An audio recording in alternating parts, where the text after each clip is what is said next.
Yeah, the distribution for these guys is not that great. Obviously, with a company of only 11 people, you're probably not likely to find this. Their distribution's entirely on foot. They have a burro that they just like strap it to and smack it in the ass and hope it makes it to Tokyo. I don't know where I put the bottle opener. We'll sort that out later. Oh, okay. Good man. Okay. Welcome to Akihabeera, where we don't really feel that way about the Japanese beer industry, but we're still fine hanging out in a group setting. I'm Eric. I'm Casey. I'm James. And we're here today with James of Rampant Lion Reviews. He's visiting us in Tokyo. He comes from the distant land of Sweden and Scotland at the same time somehow. Scottish born, escaped the British to Sweden. So he's with us for a few days, so we're frantically recording a bunch of videos while we have him. He was nice enough to bring us a whole bunch of beer, which we are going to be doing in the coming days and weeks and months, so very excited about that. Today, though, we decided to subject our Scottish friend to a beer from Fukushima. Casey, what do we have for us today? Today we have the Michinoku Fukushima Ji-Beer Weizen. Very nice. Oh, nice. This beer was a gift to us from Sachin, who has appeared on our program at least once before. Yeah. So be sure to check that video out. Thank you, Sachin, for this gift. Definitely. Thank you, man. So Michinoku beer is in Fukushima Prefecture, in Fukushima City.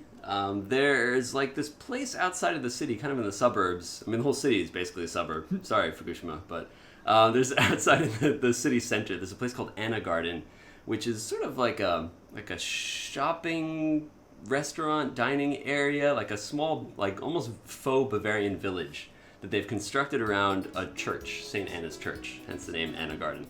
And this brewery is based inside that little complex of, restaurants and things like that.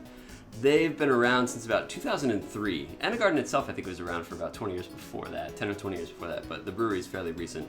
They focus primarily on German stuff, like we're drinking the Weizen today. They also have a Pils, a Dunkel, there's a red ale, and because Fukushima City especially is famous for their fruits, or that's one of the things they like to tout, they do a lot of fruit beers. Nice. So they've got 3 different peach beers.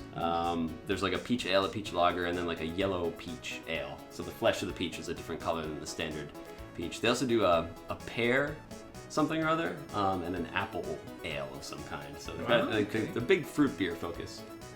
It's quite interesting. It looks quite clear compared to the German Weizens. Yeah. They do say on their site that it's they do their stuff unfiltered. I don't know if we have to believe them. Yeah, usually the filtered beers are a bit less transparent as well. Right. Aren't they? Yeah, this is kind of a weird middle ground. Like clovey and Yeah. like clovey bread going on, isn't there? Yeah, it almost smells like a stronger alcohol, like some sort of liqueur. Yeah, but bananas, Mm-hmm. like cloves, a little bit of kind of. This is why we have James on the show. Yeah.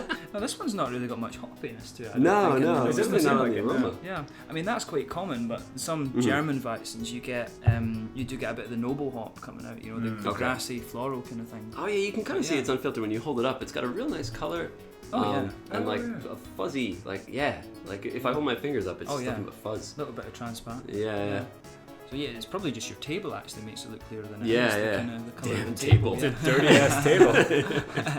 This looks promising. Yeah, all right. Dig in, man. Slanja, Kampai. Slanja, Kampai. That's quite sweet, isn't it? Yeah. It's the thing I always notice if you compare the German Weizens to the Japanese ones are just a little bit wetter. Okay. And it's probably, I think it's just to do with the temperature here. I think it's the German ones are a bit drier, and it interests me a little bit because you would think in Japan you want something crisp, but they go for the smoothness more than anything. And the German beers are always smooth with the carbonation, but that you get the bitterness from the hops, if that makes sense. You get a little bit of that, but this one for me, the smoothness on that. Having saying that it's a bit wetter. It does have the same smoothness that you'd expect of a Brauhaus beer. Okay. This is the kind of mouthfeel you can expect from a German beer. Eric, you want to follow up on that? Nope.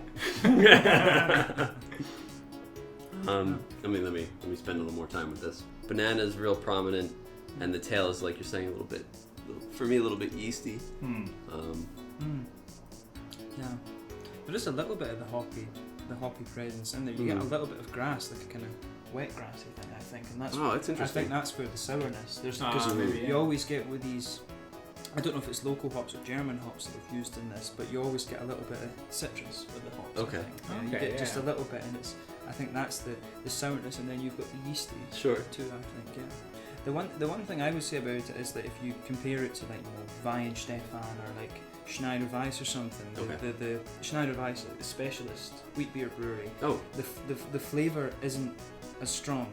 You know, everything that you want from the beer is there, Right. but the flavour just isn't as strong. I see. And that's kind of common, I think, in these beers, the German style beers that you get in Japan. There are, you know, like Fujizakura and stuff. Okay. There's exceptions. Sure.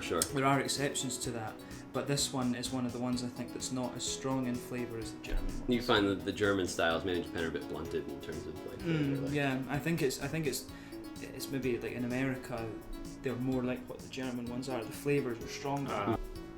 But yeah, that's pretty good. Cool. Thank you for joining us. Don't forget to like and subscribe.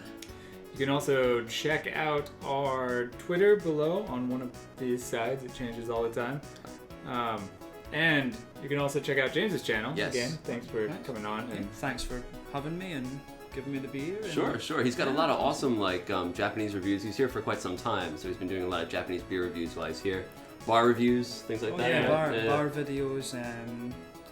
The interview with you guys. That's Oh, really yeah. fun. Yeah, That's we true. just, he Just did was an nice enough to interview. interview us. So we'll link to his channel up in the cards here. Don't forget to check that out. And down in the description as well. Yeah. So we're not going to link to our stuff this time because fuck us, really. Just all We're about not James important. today. No, it's been great to be here. Thank you. Thank Yeah, man. you for coming, man. Thank you. Slanja. Fun. Cheers. Kanpai. Cheers.